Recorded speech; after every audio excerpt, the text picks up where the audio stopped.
monopoly, we think of, oh, one company can't be so big. But it's not the idea that a company can't be so big. The idea is that your company can't be so big and then start playing defense. Luckily for us, it wasn't, like $1 million case, right? But there are people that will wait. Never claim your rights. That's why it is an important step to take before not. Because trademark rules, you have to actually be in the market, right? It has to be an actual product. You can't say, I have an idea for t-shirts and never make the shirts. You still have to actually make the shirts. This is scary because... Happens every day, by the way. This is not an anomaly. Happens every day. Yeah. It's mainly scary because to think that it's one thing if you accidentally do it, right? But for somebody to prey on the fact that, hey, I'm sitting back and waiting for somebody to not. My first try, I'm like, oh man, I'm excited. I'm so excited. I'm ready to make some money. I'm out here driving. Look, at the same, I'm doing DoorDash, right? Delivering pizzas. Here I am, got a Juris Doctor degree. I'm like, man, I'm a Juris Doctor. Like, why do I have to deliver food? So it's good. It's good, man. Hey, I appreciate you getting all that knowledge because man, thank you for having me, man. This was fun. You could have been visiting me in a federal prison, brother.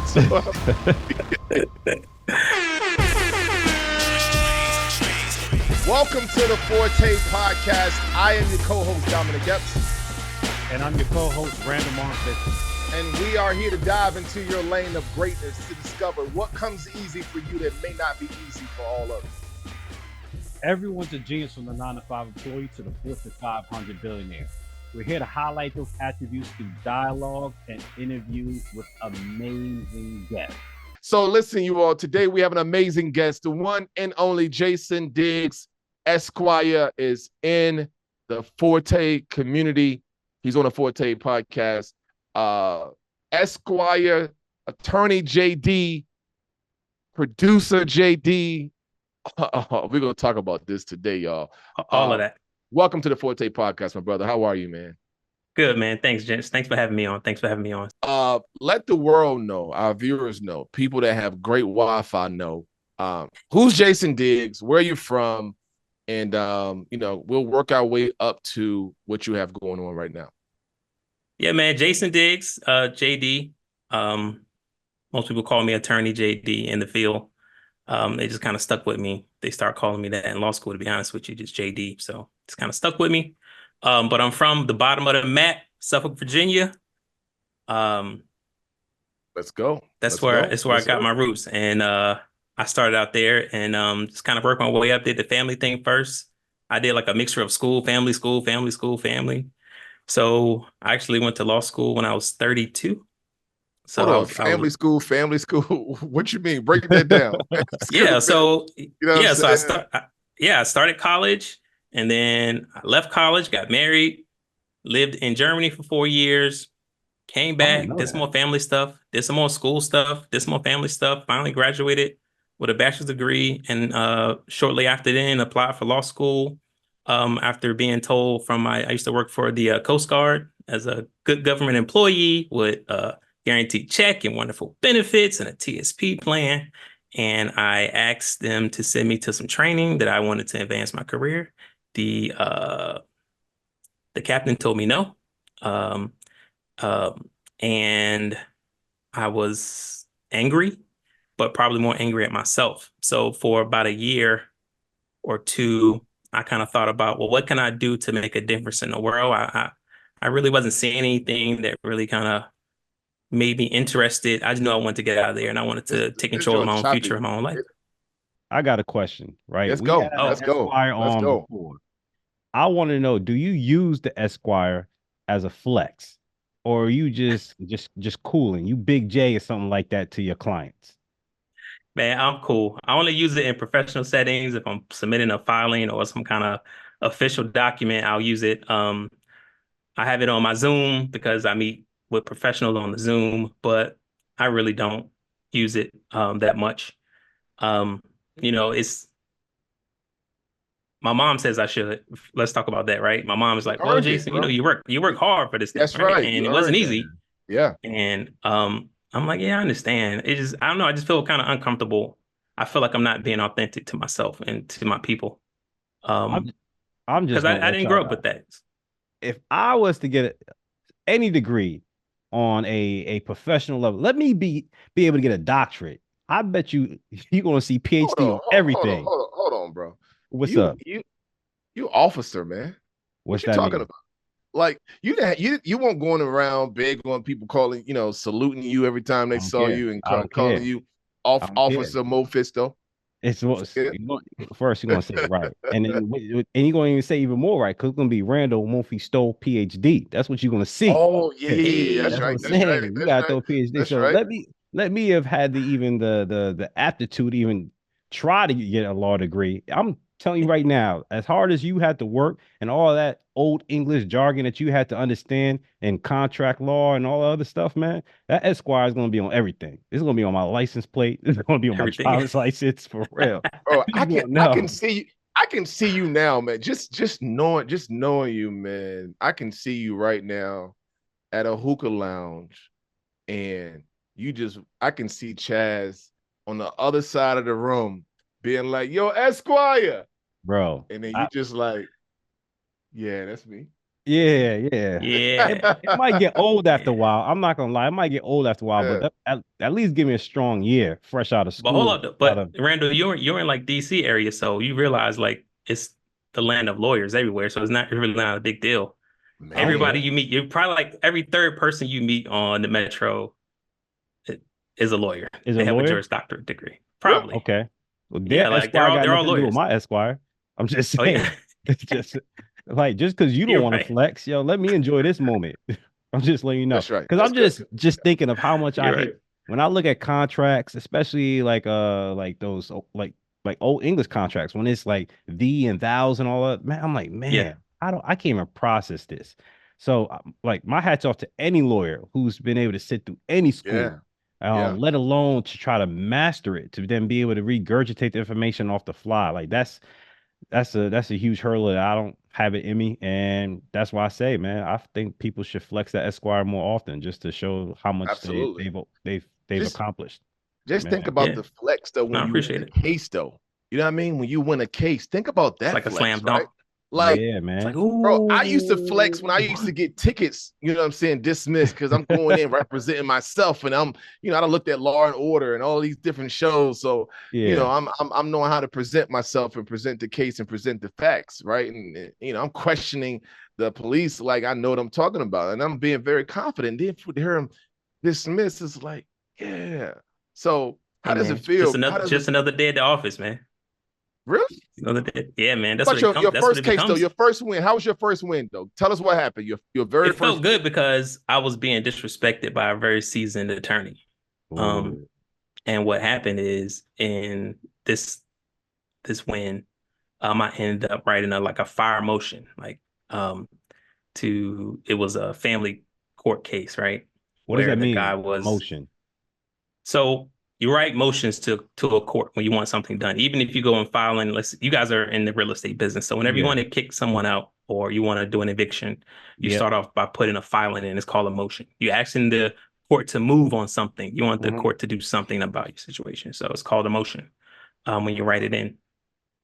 Um, so it was I took a lot of time because I was angry, right? It's like those Sith emotions come up and you can be your best, the best swordsman in the galaxy. Uh-huh. And so he was really dismissive to me because he knew I was new and I didn't know a lot because they don't teach you how to be a lawyer in law school. They just teach you how you say around, they teach you how to read the text, right? So it's Yeah. like you just pretty much learn a whole new language and Mm-hmm. systems, but they don't teach you how to be a lawyer. You don't know that until you actually go out there and you got to kind of figure it out. It's a lot of on the job training once you get Mm-hmm. the initial degree and pass the bar.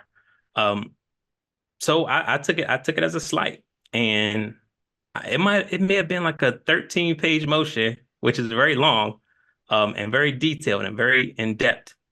And I end up getting what's called sanctions. So let's say you are an attorney, and you do something shady, Mm-hmm. or you misrepresent something, or you're not very honest, or you didn't do your procedures right. I, as the opposing attorney, can write a Mm-hmm. motion to the court asking them to sanction you, which means you have to pay me money. All right. So and I end up and it's hard to get attorney's fees from another attorney. It's easy to get them from their client. You just have to pretty much. I mean, I got money from him too, as a sanction because we found out that he was hiding information. He was trying to hide his. Listen, if you're going through a divorce, don't try to hide your money, yo. Just don't try. Because if you have an attorney that pays attention, is very analytical, they're going to catch certain things and like something's not adding up. And the paperwork that we received in discovery, which is an exchange of documents when you go to a trial, you exchange documents with the other side or any kind of evidence that you have, and the numbers just didn't add up. So I wrote a motion saying, they're hiding stuff. His attorney knew better. He's been a seasoned attorney. His attorney's been disrespectful to me in our communications, blah, blah, blah, blah, blah. And I was able to get sanctions from that case. And it made me feel good. That was a good way to start. Like that was my first case. Hey, did you use Esquire throughout that filing? Did you put the Esquire on that filing? I did. And my bar number. Man, that's what I'm talking about. So it was exciting, man, but it was a lot of work though. But it was rewarding. All right. So knowing that you didn't start this way, right? Let's backtrack a little bit. Tell us, where you're from, how was your upbringing, and was being an attorney, was that something that you saw yourself doing growing up in downtown Suffolk? Never thought of being an attorney. People have the story, oh, I've always wanted to be an attorney. I watch TV. I saw these cases. I love to argue. I don't have that story. My story is I'm just a regular guy with an extraordinary passion for history, right? And people and the meek and underprivileged. And I just had a regular 9-to-5 job, worked for the Coast Guard, GS employee. If you know about it, big up, pretty much guaranteed check, retirement. As long as I have a pulse, I can go into work and I'm going to get a check every 2 weeks, right? I'm just going to get it. I love my team. I love my job, but I wanted more. And there was a training opportunity that was available. It was an exchange program within Department of Homeland Security because the Coast Guard falls under that. And I was doing finance at this point, nothing related to law at all. And I put up this amazing package. I met the people at the Homeland Security office. I was going to be doing international work with the Middle East and some policy making, some analyst work. It was great. Everybody signed off on it all the way up until it got to the captain, right? Which is the Randall, help me out with this. The base commander. Commanding base officer? Commander. Yeah, the commanding officer of the Coast Guard base where I worked at. Where I worked for a few years. And he said no. He says that what's his name, bro? Call his name out. No, I don't remember. I don't remember. I don't remember his name. But big shouts out to him. Yeah. For helping me, right? For giving me the push that I needed, because sometimes you need the kick in your tail to get moving. But he said that the investment wasn't worth it. I heard I wasn't worth the training. That's what I heard. Wow. And so it hurt deep, man. It hurt deep. So for the next year and a half, 2 years, I was thinking, man, what can I do to make a difference in this world that's going to make me feel better? And I saw injustices, poor people, right? And I noticed there was a disproportionate rate between poor people and people who can afford attorneys who go to jail or just can't get out because of bail, right? Not that they're a more violent person than the next person, but the fact that they can't afford bail. Yep. So I said, you know what? I'm going to be a lawyer. And this came to me in a day. Like, and I told everybody, I was like, hey, I'm going to quit my job and go to law school. And they were like, you can do what? I said, yeah, I'm going to do it. Like, I'm not even part-time. I'm going to quit my job and I'm going to dedicate myself to the practice of law and figure out how to help poor people. And that's what I wanted to do. So I received a lot of negative feedback. My family, my mom is always my biggest cheerleader. My ex-wife at the time was like, you're not gonna have a job. How are you gonna pay child support? And, the kids coming with you, where they're gonna live. And I'm like, so you was divorced at this time. I was divorced at this time, right? Gotcha. Yeah. So I'm 32. Well, I'm 31 when I made the decision. I actually went to law school at 32 when I started studying, because you have to take what's called an LSAT, right? And no idea what LSAT means because I forgot. but it's pretty much a test you have to take to get into law school to say that, hey, this person is it's a test of logic, right? Like an And they ASVAB don't, test for the military. but Or there's no substance to it. There's no law. There's no arguing. It's purely logic. It's a math test, actually. There's it's about logic. So pretty much the premise of the test is, can you reason the fact that someone says that it rained outside because the ground is wet? Well, I mean, just because Say the what? ground is wet doesn't mean that it rained, right? Mm. That's the type of logic they're testing.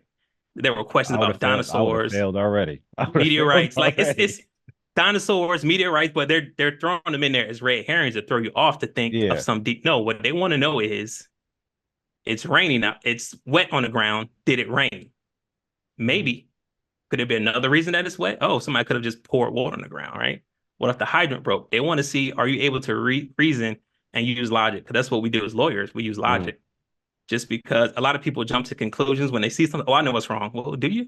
Like, we get to poke holes in things to say, okay, you have to prove without the call beyond reasonable doubt that Gotcha. the ground is wet because it rained. You need to have the evidence to put that together to make a logical statement. So And it's called the LSAT. allegedly it rained. Allegedly it rained is the best that you can say. Yeah. Or it could have rained, right? So that it's called the LSAT. So you have to hit the LSAT and you have to score pretty significantly high on it to get admitted into a law school. So while I was at work, I had a little iPad. I was practicing. I had a little pencil. I was practicing, while I was at work. After school, I would go up to Norfolk State's library and I would study there all night, preparing for the LSAT. So I did the LSAT, got my scores back. I was good to go. I was actually going to go to Regent in Virginia Beach. But after getting that started, I got an invite to come up to the University of the District of Columbia. And I met the one of the older professors there, Dr. Khan at the time. And he says to me, he says, "Oh, you look like a troublemaker." He's like, "You ready to come and make some trouble?" And I said, "This is the school I need to go to." So wow. I didn't go to Regent, and I ended up going all the way to DC. Lived there, did school full time. Came out, studied, and let me tell you, man, that summer after I graduated was so tough because I was poor. Food stamps, Medicare, like anything I could do, because I mean, I'm an adult. I got kids, you know. So to study for the bar exam, my car broke down. I had a little raggedy car. And I told my car when I was in law school, "Hey, look, get me through these 3 years and I'm good." That month after I graduated law school, the car died, right? So I'm like, you got to let me pass the bar first, because I still got to get some kind of job, right? Because when you go to law school, you get a JD, a Juris Doctorate, right? Mm-hmm. But you're not a lawyer. So what can you do with that? Not very much. You can't do very much. But they tell you, "Oh, you get a Juris Doctorate, companies will hire you for your skills." Man, BS. Nobody's looking for a Juris Doctorate worker. You got to be a lawyer. You got to pass the bar. So during that summertime, I mean, I have kids. Like, I'm taking them. My cousin ended up letting me borrow a car. It was like a 1995 Honda Accord, two-door. The AC didn't work. It ran hot. It squeaked. Like, you can hear it coming down the street. The kids were embarrassed. I'm dropping them off at the summer camp. I'm sitting out in the hot shade studying for the bar exam because I couldn't afford to take they have bar courses you can pay for, right? So people offer courses to help people pass the bar. I mean, it's really hard test. I'm not gonna hold you. And those courses are like $5,000 to $6,000. I didn't have it. I didn't have it at all. And so I just did a self-study.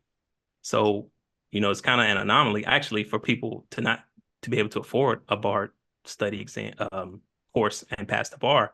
But that's what I did. I mean, I did what I had to do. So I'm sitting outside, I'm sweating. It's 100 degrees in the summertime. I'm sitting under a tree studying, writing out laws, memorizing, because it's a game of memory. They say you don't have to memorize anything. BS. Memorize when you're taking a bar. You're gonna have to memorize something, right?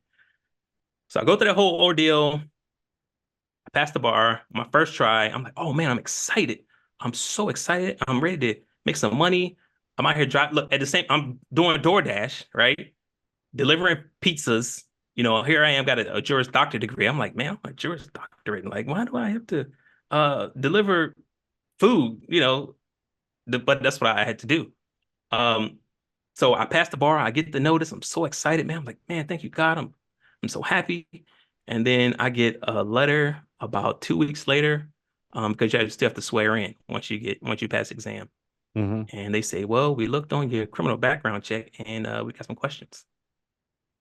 So, like Dom says, I'm from Suffolk and I don't have the cleanest history.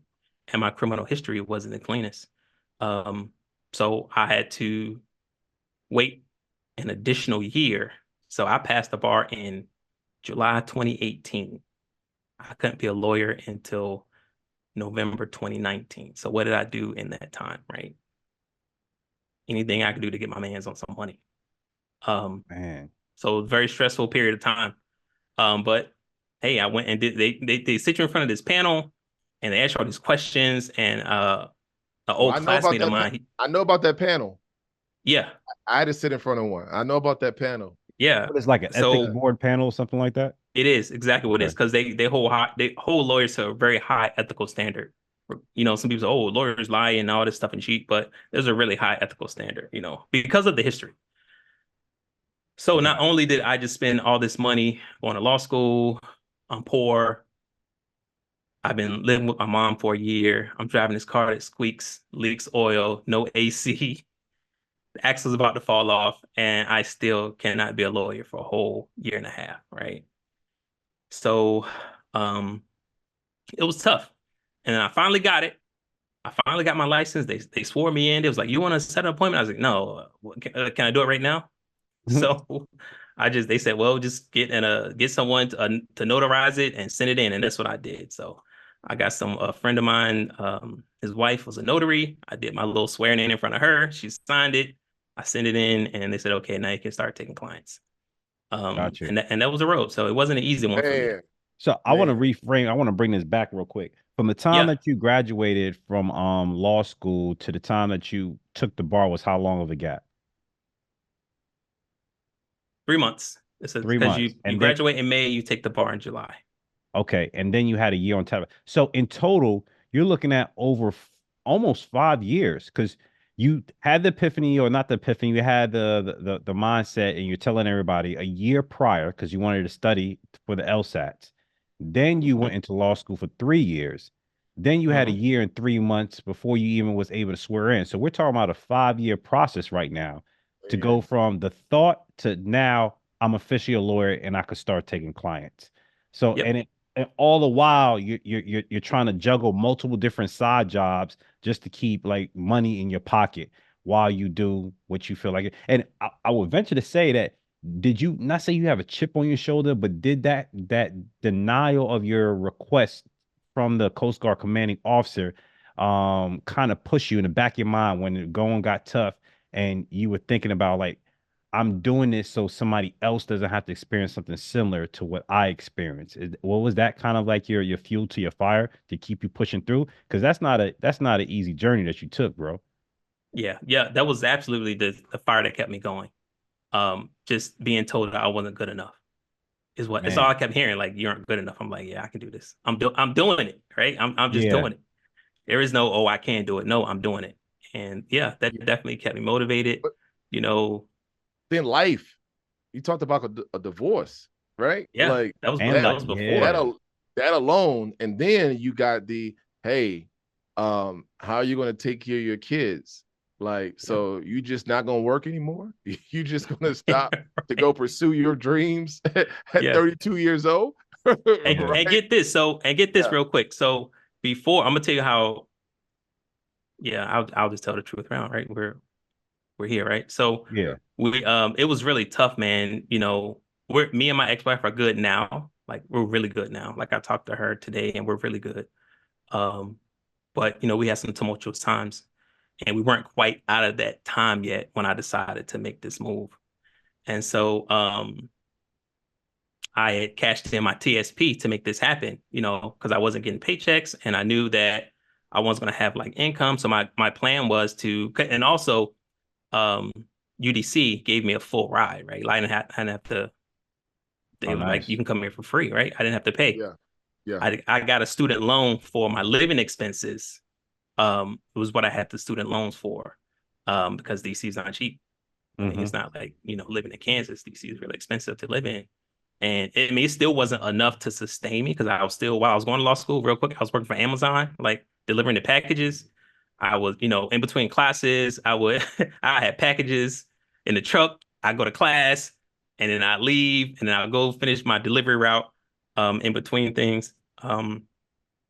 So anyway, I had to cash in my TSP. So for people who aren't familiar with like government employees, instead of a 401k, which most people are, is a retirement fund, they have a TSP for like military and government employees, which I had from the Coast Guard. But I was waiting for that. I was cashing in, but it's not like I say, hey, give me my money. And they just like, okay, here, Mr. Diggs. It's like a process. It takes like a couple months to close it out. So it was like I missed like, I don't know, maybe I think like 2 months of child support payments, right? So it's like September, October.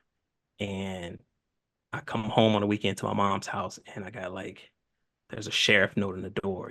My ex-wife is taking me to court for being in Man. arrears. Says that I was living in a dorm and I couldn't, like, the kids couldn't stay with me. I'm like, oh, man, are you serious? Like, another thing to try to hold me back. But I was like, I'm still determined to do this, to keep forward, because I wasn't going to let anything hold me back. And it was the last thing that held me back, right? Because there's a few things in my life I was like, man, I can't leave. Like, my mom is sick. My mom has had MS forever. I was like, man, I can't leave the area. I got to stay by. And it was so crazy once you take that step, how things fall in place. Because I swear, as soon as I took that step to move to DC and I was worried about her, there was a overnight nurse that was willing to come in and stay with her. Like, I mean, she gets paid, but it was really like an exchange of, it was a good look. It Mm-hmm. was perfect timing. I know I'm all over the story. I'm sorry. No, no, no, no, no, no, Nah, no. I nah, get you really you full and good. emotional when I talk Yeah. about this, man, because it's Nah, like, Yeah, yeah. it this wasn't is easy for me. dope. Yeah, no, this Yeah, is it wasn't dope. easy for me. And for Um, me, I was able to live and experience and witness. Let me say, use the word witness. I was able to witness a good portion of that, right? Now, there are yep. some things you just shared that I wasn't aware of, right? So, Mhm. but I was able to witness, a good portion of the challenges that you incurred. And I remember hearing, I think before you even told me that you was going to law school, I remember hearing it, right? And you know, to me, I thought it was dope.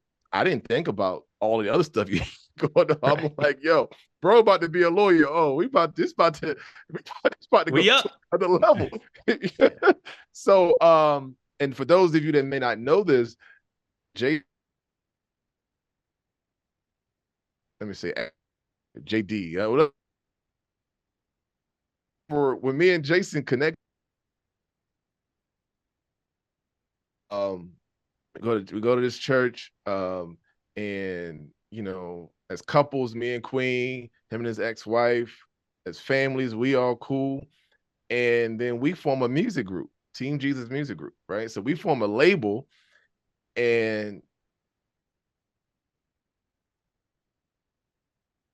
a V, and man, so um, how many years would you say, man, that we did Team Jesus? It was a good, maybe two, Yeah, we had a two and a good half, run. 3 years. Yeah, Maybe we yeah, maybe two we and a half, made it 3 years.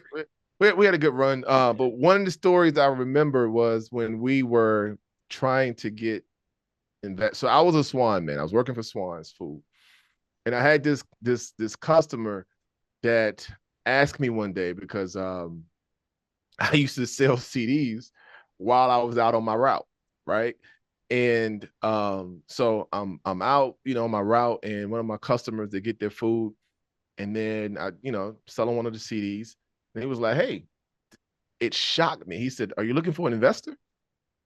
I was like, "Yeah." So he says, Yep. "Well, listen, I I want remember. you to meet.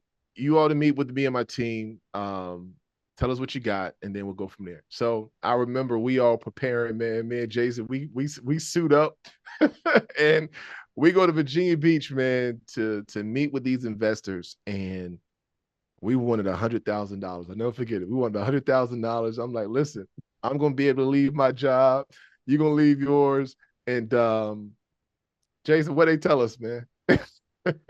Man, you ain't got no, man. It was a flat no, but it was, one thing, and this is a lesson I learned It was from a that too, lesson. right? Yeah. It was a lesson. It's a lesson in like paperwork and preparation. Absolutely. You just can't come to these people with money and say, hey, look, we got a good product. Same thing you see people trying to get into the marketplace now. Yeah. I have a great product. So does everybody else. Like, what's your marketing plan? You don't have a budget. Like, I mean, what you don't have any of that stuff together. You don't show us any numbers. You don't have any graphs. Like, show us, what am I investing in? We didn't have any of that. All we had was some dope rhymes, dope beats, and one and artist, a president, a leader that just don't sleep and hustles all day, sell CDs out the back of a ice cream truck. So, that's all we had. We thought that was good enough. You watch Crush Groove and you see how they did. It's like, oh, we can do this too. Nah, man. It sounded like y'all need a Shark Tank back then. Man, listen. Yeah, but we thought we had everything well prepared, right? Yeah. We brought in our artists. We had our artists to perform, right? And we didn't. They made it plain and simple. One, you only have one artist, right? You don't have merchandise. But this is what they said, man, because they gave us some tips and said we had our marketing plan. We had all of this, but we had no financial analysis. There was no numbers whatsoever to bring. We had our expenses, but there was nothing to show how they're going to get their money back, plus profit, right? Mm-hmm. They said, do this and then come back, right? So we go make it look much better, and we come back, man, and they look at what we presented, and they said, well, here's the thing. We don't know. And I'm going to tell you, at this time, man, I was very zealous. I mean, I was very religious. I was very zealous, man. They said, we don't know if y'all are a ministry or a business. Ministries raise money. Businesses make money. So maybe you all need to decide what you really are, because it was a Christian recording company. They said, maybe you all need to decide if you are a ministry or if you are a business. And unfortunately, we don't invest in ministries. We invest in businesses. So we're not going to be able to do it. Man, it was a lesson, but it was one of those things where it's what you needed to hear, man. Yeah, we needed to hear it. I needed to hear it, because it made me realize that here I am saying I'm operating a business, but it wasn't, because we weren't making no money. Right. And then the money we were making, I was giving it away. so that was bleeding money. Yeah. So that was crazy, man. But the good thing about it was, to know your story and to know that you were able to have all of that to go on in your life. But then you go on and become an attorney, right? And then you start your own practice. And then you come back to the community and you start educating, and you start helping with trademarks and letting us as your brothers, your family know, listen, this is the right way to do what you're trying to do, right? This is the way to protect what you're trying to do. And I thought that was just dope. So Randall, you can come in now. I just wanted to add that, because we've had some history, and it was pretty amazing to know that we've had that journey, but then we all went our way, because you went to law school and I went to become a real estate agent, right? But how, man, full circle, how things are turning. So yeah, what you got? I don't even think we talked about this. Like, I know you mentioned, and you kind of just touched on a little bit, Dom, giving insight to the fact that he deals with trade law. Like, what do you practice? What type of law do you practice, Jason? So I can give you a little backstory. Before I got into what I call constitutional law, I told the story about being in family court was my first case. So I needed money, and family court pays a lot of money. Like, these people will pay anything to see the other person hurt. And I realized that I had to stop doing it because it brought up a lot of old feelings from my cases, right? Because I was the poor guy who couldn't afford an attorney when I was going through my divorce and got the bad deal. And my children suffered for the bad deal. And there's still some wounds that we're healing today with that. So it kept reopening those times, man, where I was losing weight, not eating, and mad and just stressed out. So I said, man, I gotta, once I wrap up these cases, man, I gotta be done. But in the middle of sometimes I say you need to kick in the tail sometimes, and I don't want to say the Lord did a pandemic for me, but I'm literally in the middle of a trial. The judge calls a recess. We come back from recess. She says, hey, the chief judge shut down the court. We got to stop this trial because of the COVID pandemic. So courts are closed, right? So here I go from being poor for over a year, 5 years. Now I'm finally making some money. I'm in court. I'm practicing. And a few months later, the court shut down. And I'm like, I'm back delivering DoorDash, right? I'm back doing whatever I do to hustle to make some money up. So it took me some time to find something that I had to go back to, like my roots and what I love. I love art. I love history. I love music.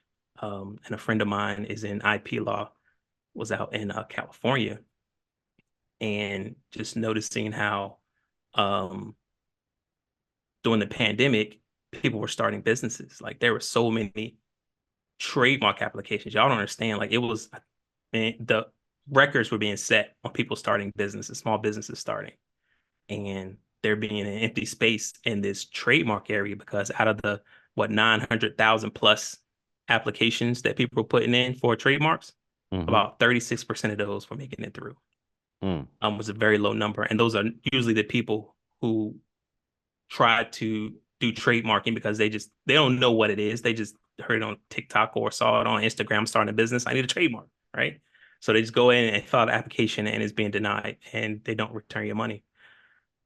So I got into it, I love art. I love creativity. Dom even showed me the first how to work graphic design software back in the day, and we're making album covers.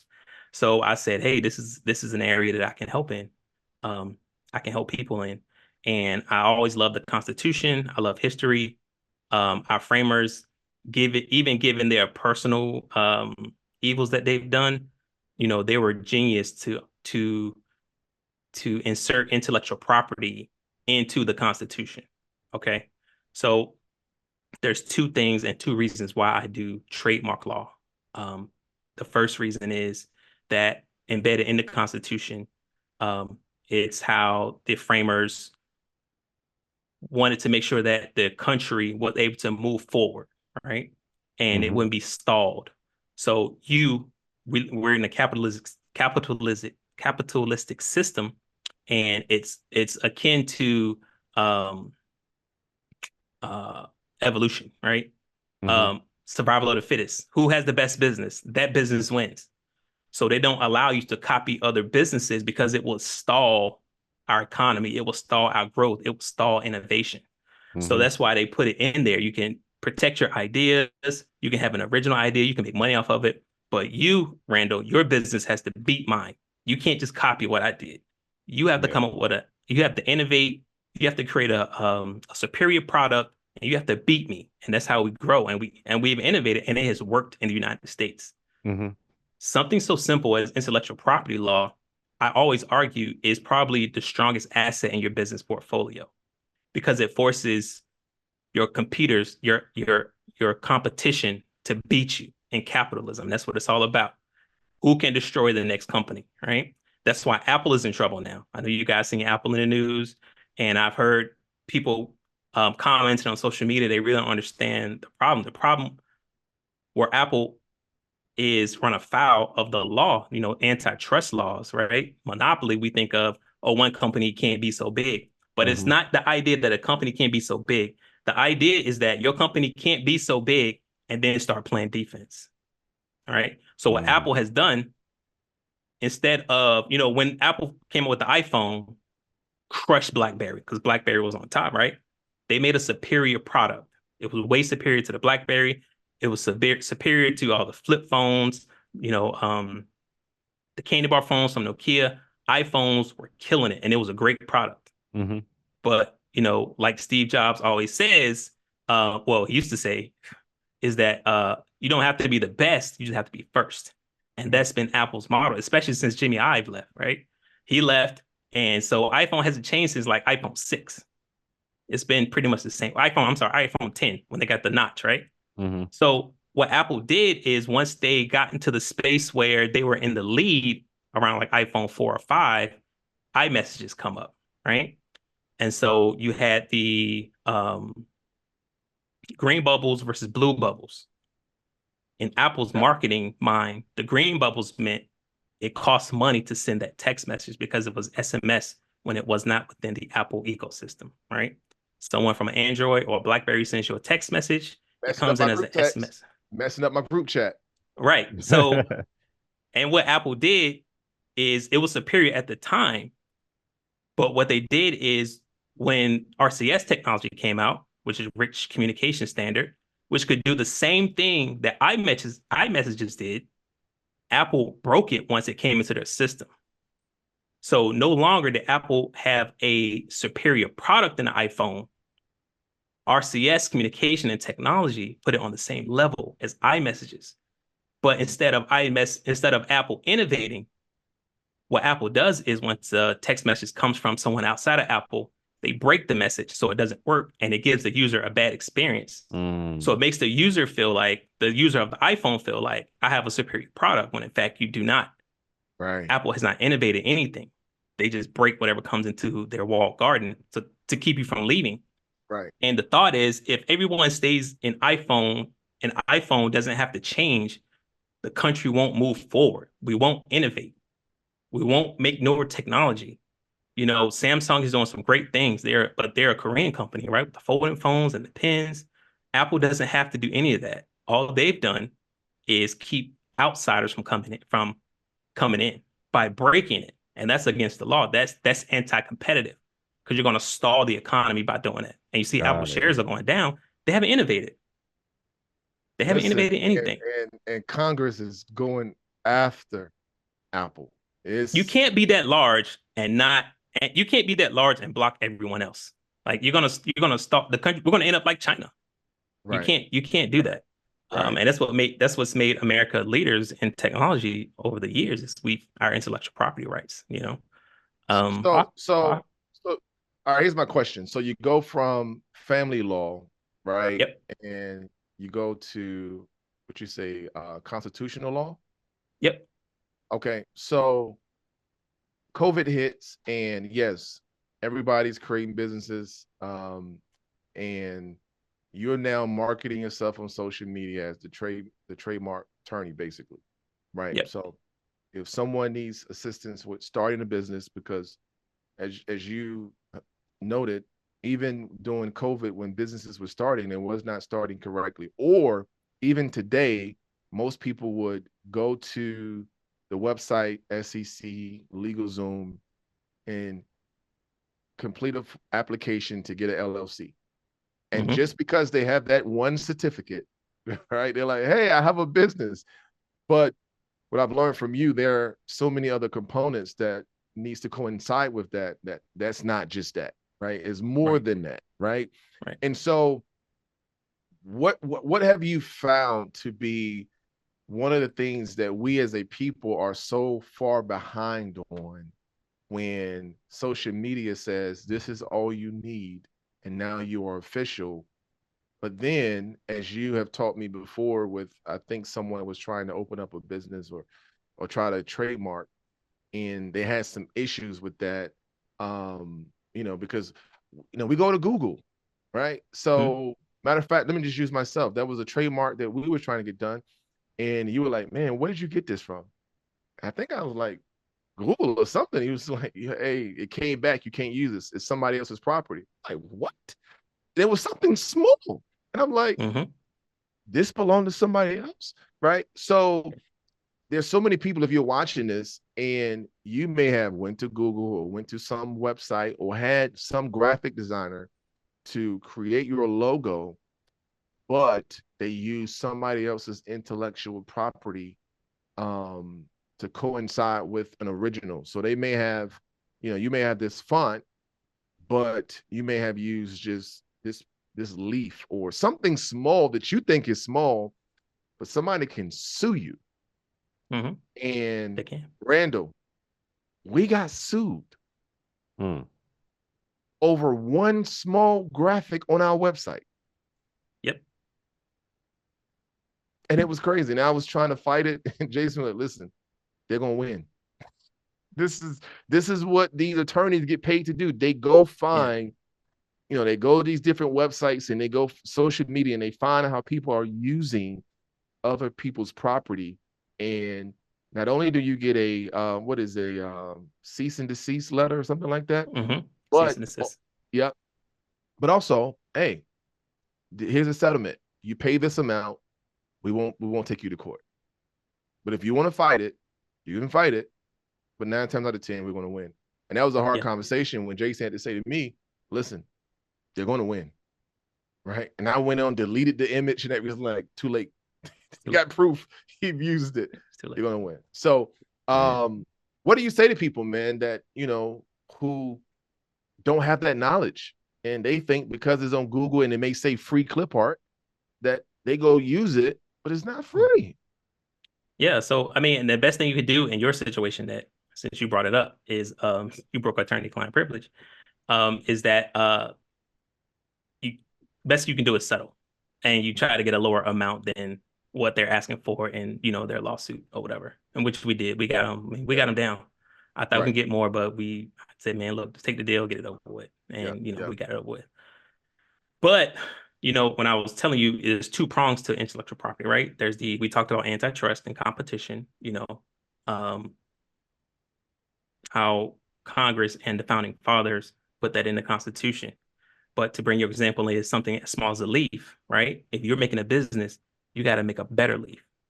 You can't just take this same leaf. You have to make something better to move the country forward, create more jobs. It's about innovation. So that's the first prong. The second prong is about your family legacy, because you think about, when we were considered 3/5 human beings, we weren't considered humans, when the Constitution was first written. Civil rights changed all that, movement changed all that. Right. But there were, you think of like the house, like the legislative house in Tennessee, right, was built by slaves. And have you ever seen that building, the craftsmanship, right? It's beautiful, built by slaves, but they could never take credit for the work they did. It went to the slave master.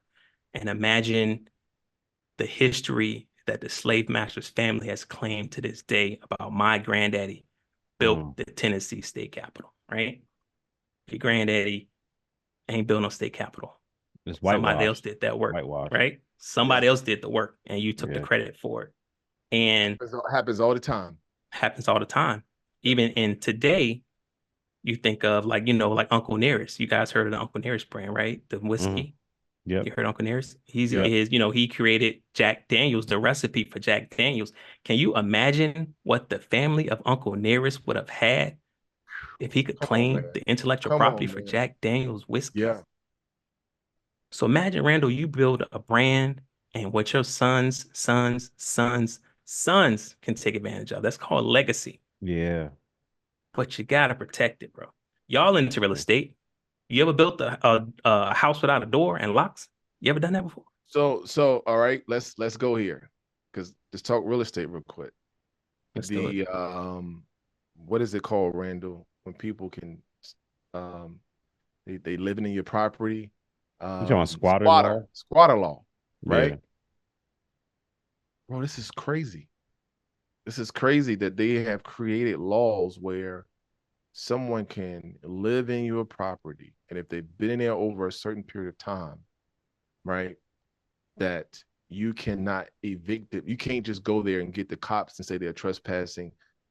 No, you have to go through proper process of eviction, right? And if someone has been in there for, in certain states and counties, a couple of years, they can own it through adverse possession. Yep. Now, to give you an inverse on that, why I agree with adverse possession, right? Let's go back to the founding fathers' goal to move the country forward. You can't buy property and sit on it. It's a waste. It could be used by somebody. Someone could be living in that house. We could build a grocery store here. We could do a rec center for the kids. But you have chosen to take your rights, Apple, and just sit on it and not allow it to be improved at all because of your selfish or lack of care. It's bad for the community. It's bad for the country. That's why. I think about it like that. Right. You got to think from the other perspective. It's about waste. They taught us this, in law school, like one of our first lessons we taught about property is waste. You're not allowed to sit on property or assets and waste it. The government, their adverse possession is there for that. And it's not like adverse possession is easy to do either. It's not like you just walk in and we got a new house. Right. There's a process to get there. Right. And each state has their own rules. Right. But you're not allowed to sit and waste property. The country, the United States does not want you to waste an asset. That could be a 7-Eleven or, a grocery store could be there. But you're not the way you wrote using the property. Yeah. That's why those laws exist. And I think sometimes it's not covered in the news that way or in social media, and it makes the landlord look like a victim. Yeah. I mean, sometimes it is, right? I'm not gonna act like landlords are never wrong. Are always wrong, right? But that's the whole spirit behind the law. The spirit behind the law is waste. So you got to think of the spirit sometimes of why they created these laws. So when a tenant is not paying, they wasting. Yeah. And you get you open my eyes. I've never looked at it from that perspective, and that makes sense. I get it. Especially if the yard is not being cut or the property is not being properly maintained. And so would you rather have that individual sleeping under a bridge I get it. I don't like it. I still don't like it, but I get it because you're on the landlord side. I understand. Yeah. But I can say I understand where you're coming from now because why would you have someone in your property for 30 days and you not even know they stay there, right? But it's a situation where we'd acquired a property in North Carolina, and I'll be honest, I think I've been there twice, and we've had it for like 3-4 years now. So someone could possibly be living in that property, and I do not know, and I just get someone in the area to go cut the grass, but man, we're talking a property that's like 5-6 hours away, right? And so now you're really making me think about this. Like, man, I could go there to start renovating, and somebody can be like, no. It's mine. and you'll lose. You'll lose that property. But depending on how long it's been. Is it that quick of a turnaround? I feel like squatter laws is like years. It's not a matter of for adverse possession. But okay. I couldn't just go there and say, hey, you're trespassing. You got to get out. Right? They have squatter laws. So I couldn't just say, oh, call the cops. No, he shouldn't be here. Even though there's a no trespassing sign. If they can prove that they've been there more than 30 days, no, you have to take them through court and you have to evict them as if they were a tenant. 30 days. It's long. And it's not like they just kind of move in and it's dark. They just living in the living room and just kind of, they have to they begin utilities on and everything. Yeah, you have to for them to win the case. They have to have utilities. The biggest thing is called exclusive ownership, right? Exclusive from you, the owner, which means you don't know about it, right? You don't come to the house. You don't use the house. They have utilities going. The neighbors have seen them come in and out of the house. The neighbors acknowledge that they live there. They put the address on their applications for a credit card or a driver's license. Like, it has to be something substantial. Like, they are showing the world, hey, this is my property. That's what they have to do. They can't just move in and just try to be quiet and nobody sees them. It has to be open and continuous is what the law says, open and continuous. So it has to be for a continuous amount of time. Each state has their own rules, years, whatever time, but it has to be open to the public Everybody has to know that this is my house. They've had guests over. We eat Sunday dinner here with the neighbors. Then you're going to lose your house landlord. You're going to lose it Gotcha. if they can prove Gotcha. those Hey, things. Wow. Yeah. Jason. And this is not legal advice, by the way. This is just stuff I learned in law school. We'll make sure we put the From myself. disclaimer in the description. This is not it's not legal advice. It's just It's a not. conversation. Got it. So how Conversation. long, like when I think of like you talked about this being a professional degree that you got, right? And I Yep. equate the same level as a doctorate, right? When I think of doctor, you have a brain surgeon, you have a heart doctor and a lung doctor, right? And each of those are like there's a broad field that you have to learn, and then there's a very specific field. Yep. How Mhm. hard was it for you to pivot from family law to, as you say, constitutional law, right? Because I can imagine, right, like this like you're sharing a lot of gems. So I don't think it's an overnight type of thing that you were able to like. How long was that transition? It wasn't too difficult for me because of what I already enjoyed, right? It's not like I was doing family law because I know I can get it was the easy way to get clients. It's hard in the space that I am in. My phone does not ring off the hook every day. I have to actively market and promote and shake hands. You know, I don't use social media. I started off using social media, which I found out I really hate social media. I mean, I have a page, but you go there, I probably ain't posted in a couple of years. You know, I don't even have it on my phone anymore. It's a hard business to be in because people don't know they need it until they know they need it. If you hate your baby daddy, you go get down to child support and you file a court case and get a lawyer, right? Yeah. Or you ready to get divorced. I'm just going to Google divorce lawyer. I hate my husband. Old boy acting up. You get a divorce lawyer, and people willing to pay like big money for that. In my profession, a lot of it is relationships. Talk to businesses. People don't think it's important. You have to kind of sell and convince them of the importance of it. So, before it's too late. Education part, Yeah, right. The education part was the easiest transition for me. The marketing has where I struggle the most at on this. Got it. And I tell you, man, I try to send, as much business as possible because I don't want people to go through the pain that we went through, right?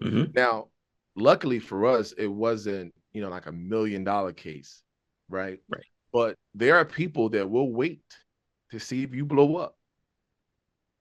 And when you blow up, right? Oh, hey man, what you're using, that's mine. And you've been using it for years and someone else claimed the property. And so for us, we were lucky, right? I mean, it still wasn't cheap. I mean, because when you're trying to start a business, it was for the cafe. So here you are trying to start a business and you're not making money, right? So, and then you get this attorney letter that, let's just be honest, when you get this mail, you're just like, oh, this is probably some, crap. And you don't pay no mind. You just keep throwing it away. And they call it, right? And one day I just decided to say, let's just see what they're talking about. And it was an attorney's office and are you so-and-so? And they sent an email and I opened it and they gave a screenshot of the website and the image that we had used. And I said, I remember when I pulled it, like when I was designing the website, I remember going to that website and, like it was a free image and I was like, oh, this is dope. And it wasn't something that it wasn't a main part of the site. It was like something in the background, wasn't even a main part. So I had to go in, man, and I just deleted everything that I used that wasn't ours, right? And I even learned something about photographers. When you use photographers, you need to get them to sign something to basically say the intellectual property is yours. Because technically, they took the picture. It's their intellectual property. They framed the shot. They held the camera right. They got the light. I mean, it's considered their work. Photographers and so, even on Instagram, I tell people, yo, if you're going to be posting photos, use watermarks. Do they listen? Nah, don't listen to me. Use watermarks because people will take your stuff and they won't pay you. And you're owed money for that picture that you took and put it on Instagram or Twitter, So let's talk let's nip this in the bud right now. Hey, I got a question. For the Forte podcast and the Forte experience, how can we ensure? So first, how can we ensure that none of the logos that we're using is infringing upon somebody else's. And then two, what are the steps that we need to take and to ensure that no one else is able to replicate it on the back end? Because it's all about who gets to the trademark first. Is it? Yep. So Yep. somebody else could see us blowing up and be like, you know what, we're gonna use that logo, and then we never trademark it. So Jason, help us understand or help our audience understand what are the steps that they should be taking when it comes to, let's say somebody's creating a clothing line, and they took something from a website, something like that, right? One, how do they verify or probably go about verifying that this stuff is not infringing on somebody else's, as well as what can they do to ensure that this stuff is trademarked? Well, let me give you the why first, because I told you I'm a constitutional law enthusiast. So a case that made it all the way up to the Supreme Court, this was early in 1800s. I don't have the exact year. Pearson v. Post. I'll give you a brief synopsis of what happened. There was a guy who was hunting a fox, right? He followed the fox for days, tracked the fox, was actively hunting the fox, right? But before he could actually wound and kill the fox to secure the fox, a guy named Post comes in and shoots the fox and claims the fox. So that's what gave us our first in time, first in right laws. Okay. Goes back Okay. to waste. All right. Over You're a not fox? allowed to Over a fox? Yeah, a that's fox. All right. It made it all the way to the Supreme Court. Well, whose is it? You know, Pearson took all this time. He put in all this effort, all this time to follow this fox and track this fox. And he did all this work just for a Post to come in the last minute and take it away. It belonged to Post, the guy who actively. man. Let me pause for a minute. So Yeah.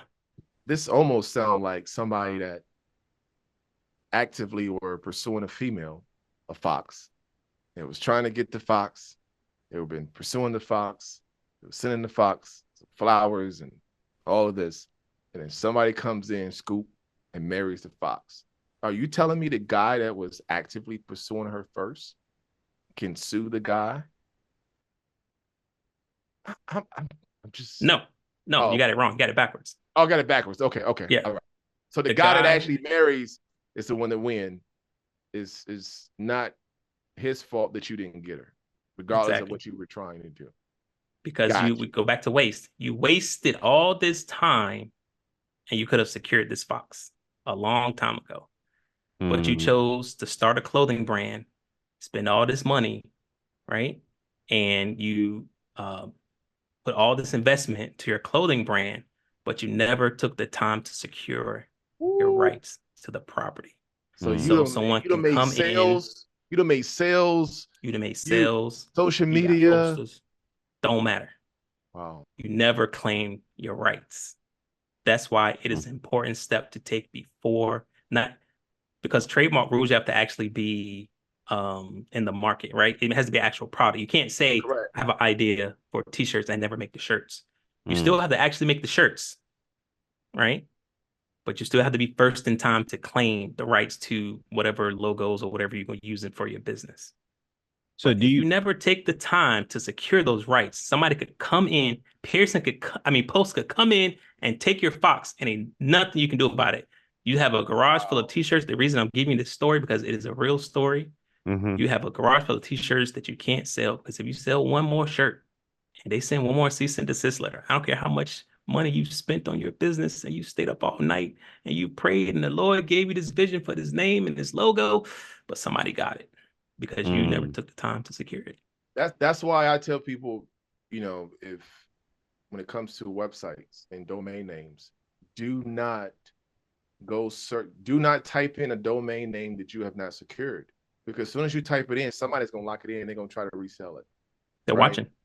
They watch it, right? So if you have not secured that name, don't go to Google and type in, t-shirt-tank.com because you started a business, a T-shirt Tank LLC. Just because you have T-shirt Tank LLC does not mean that t-shirt-tank.com is going to be your domain, right? So you go search it and you're not using the proper channel. So if you are very serious about your business, if you're very serious about what you're doing and your brand, then take the proper steps to secure it, right?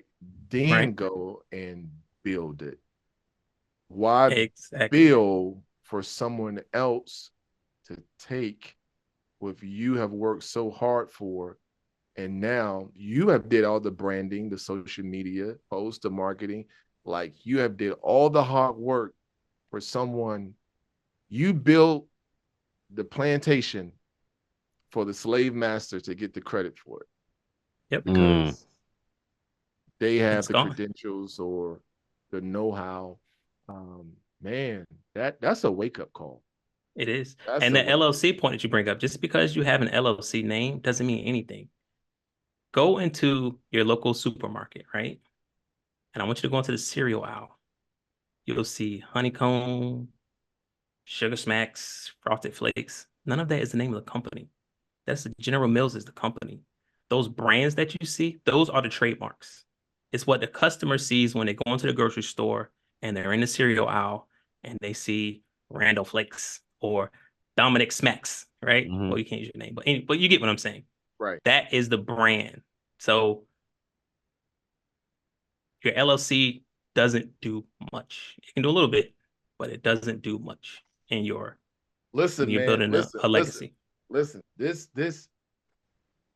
you've shared so much here. I don't know why your phone is not off the hook. I think we want to have you to share your contact information. People can get in contact with you.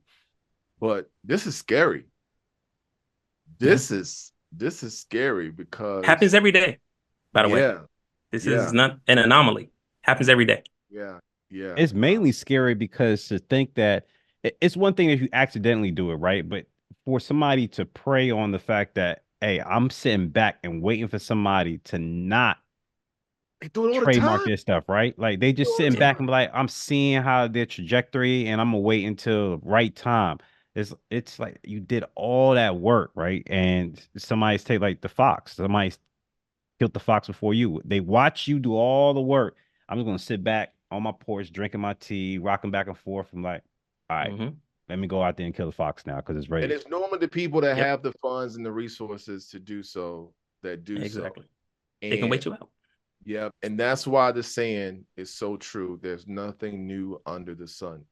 And so you think you have a new idea, but it's not a new idea, right? If you want to create a new idea, then what you are telling us and what I'm hearing from you, Jason, is we need to protect it first, then go and establish and build. But one of the worst things we can do is to give the world something that's unprotected. Exactly.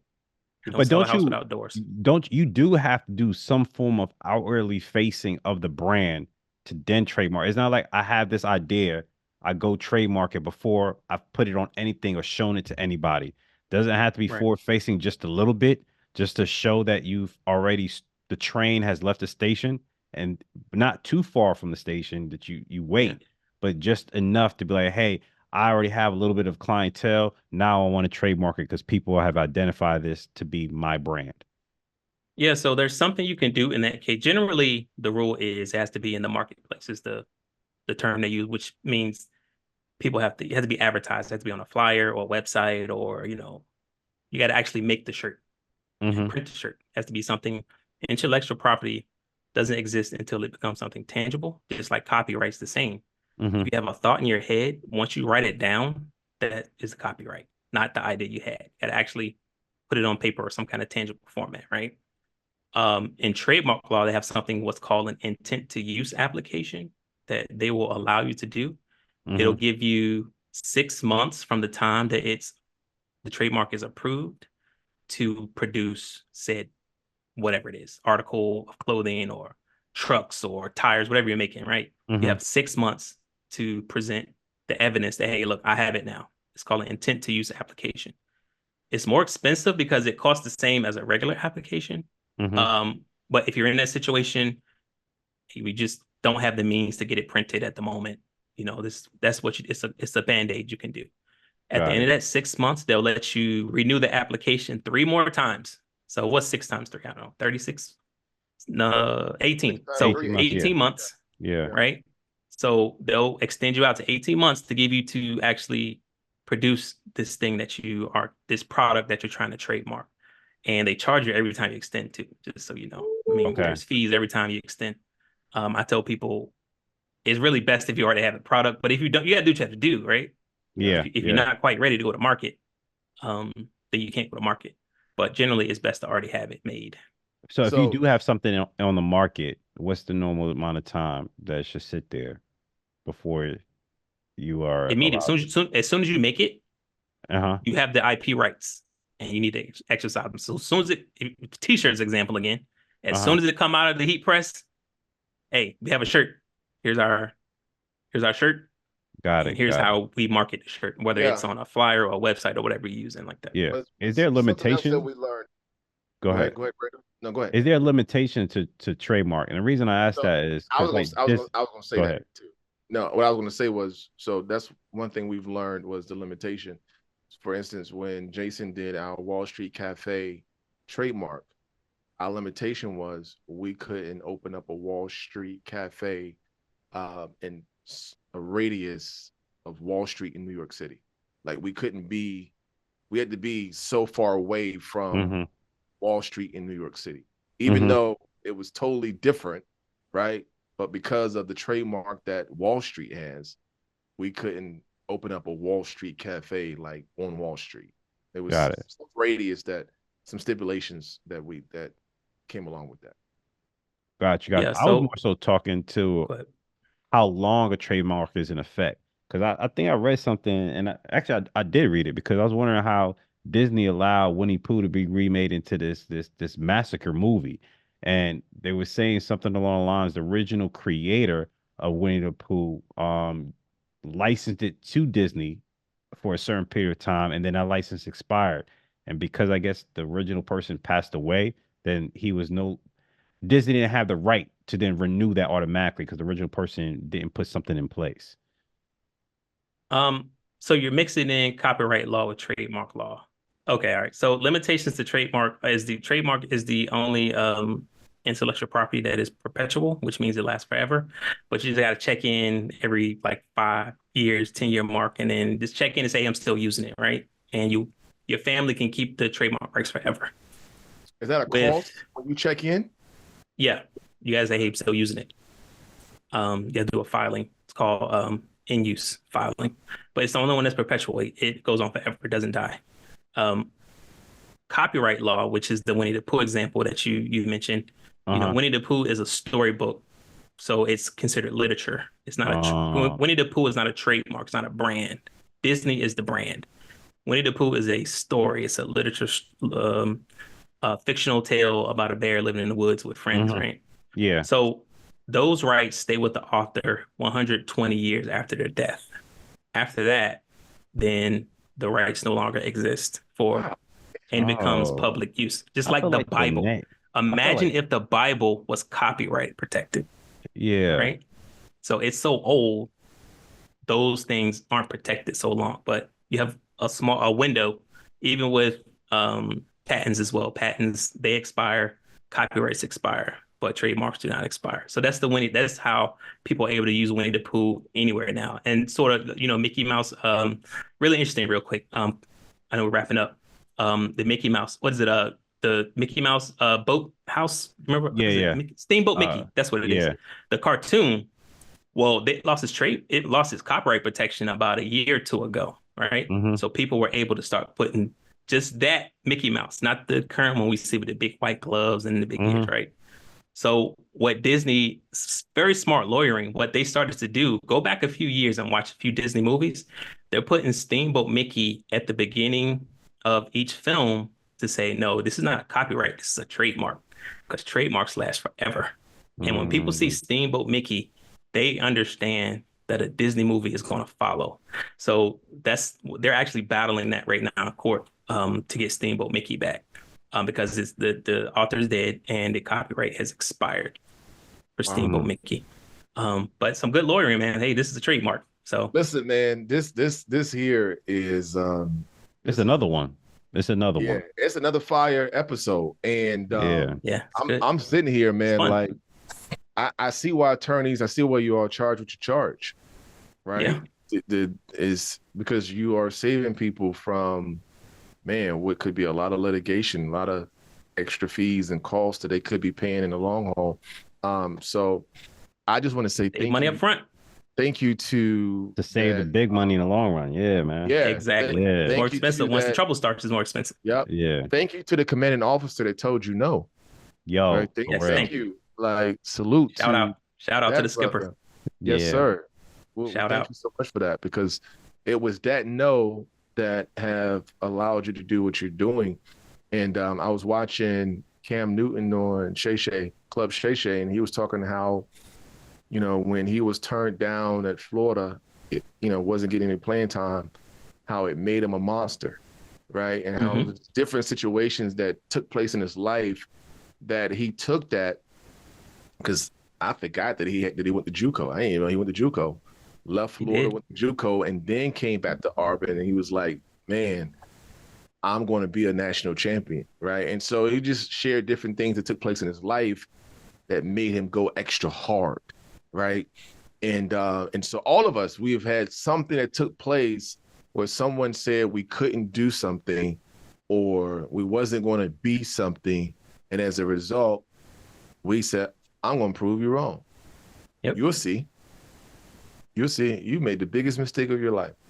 And so there's so many people that we can say thank you to, because it was actually great motivation that we used in our way to become who we are. So salute to you, brother. I know big shouts. UT is proud. I know Mama Diggs is extremely proud. Shout out Mama Diggs, man. She's still holding it down. Yeah, hey, one last thing real quick. One last thing. Did you send your Esquire to that commanding officer? I did not. I would have sent the nice thank you note. Name.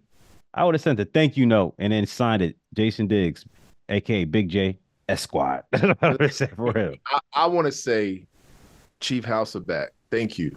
I never forget that guy. Oh, Master Chief retired. Yeah, Master Chief Hasselback. He told me. He said, He said to me, "You're not going to be nothing, but you're gonna go home and work at Burger King." That's exactly what he said to me. Wow. You're not gonna be nothing but a Burger King employee. Should go buy a Burger King. I went to Papa John's, but I mean it wasn't a Burger King. But you know. But anyway, thank you, Master Chief, for trying to tell me that I wasn't going to be anything. And maybe I'll buy your property one day. So yeah, so that's what's going on. But hey, man, how can people get in contact with you, JD? Okay, yeah. So I don't use social media. AttorneyJD.com. Really easy. You can contact me there. You can reach me. I have some blog posts up there, some interesting thoughts on religious freedoms and equal protection under the law. Bunch of constitutional stuff, things that we can do locally. I just kind of write, and whoever reads it, which is kind of cool. I've started doing talks, so they can book me for talks, podcasts. Just trying to get the word out there, man. So yes, AttorneyJD.com. Yeah, man. Yes, sir. Another fire episode, people. Another fire episode. Yeah, man. I appreciate you being on here, man. Difficulties can hold us down. You can't. We can't be stopped. We cannot be stopped. Yeah, because our intellectual property is too hot. That's what it is. That's what it is, right? It's too hot. Hot. So I know right now we need some type of affiliate link because we're gonna have people signing up to get their trademarks done.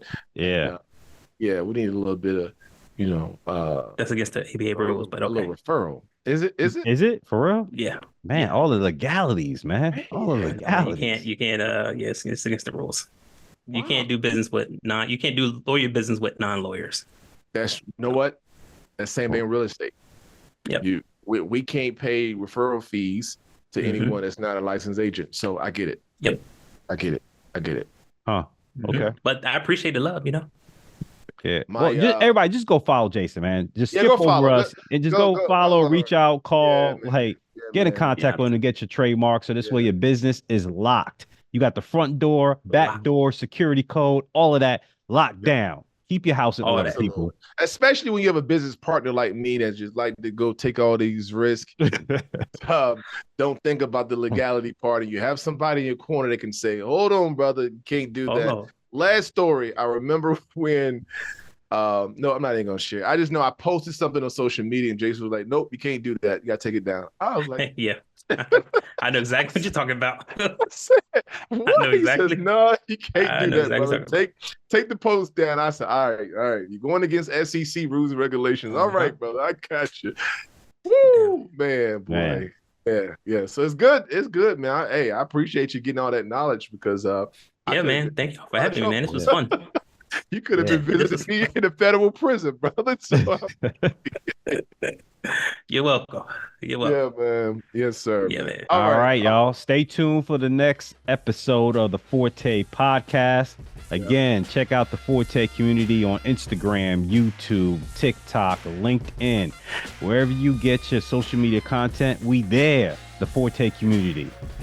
Lock in, like, subscribe, follow. Let's go. We out of here. Peace.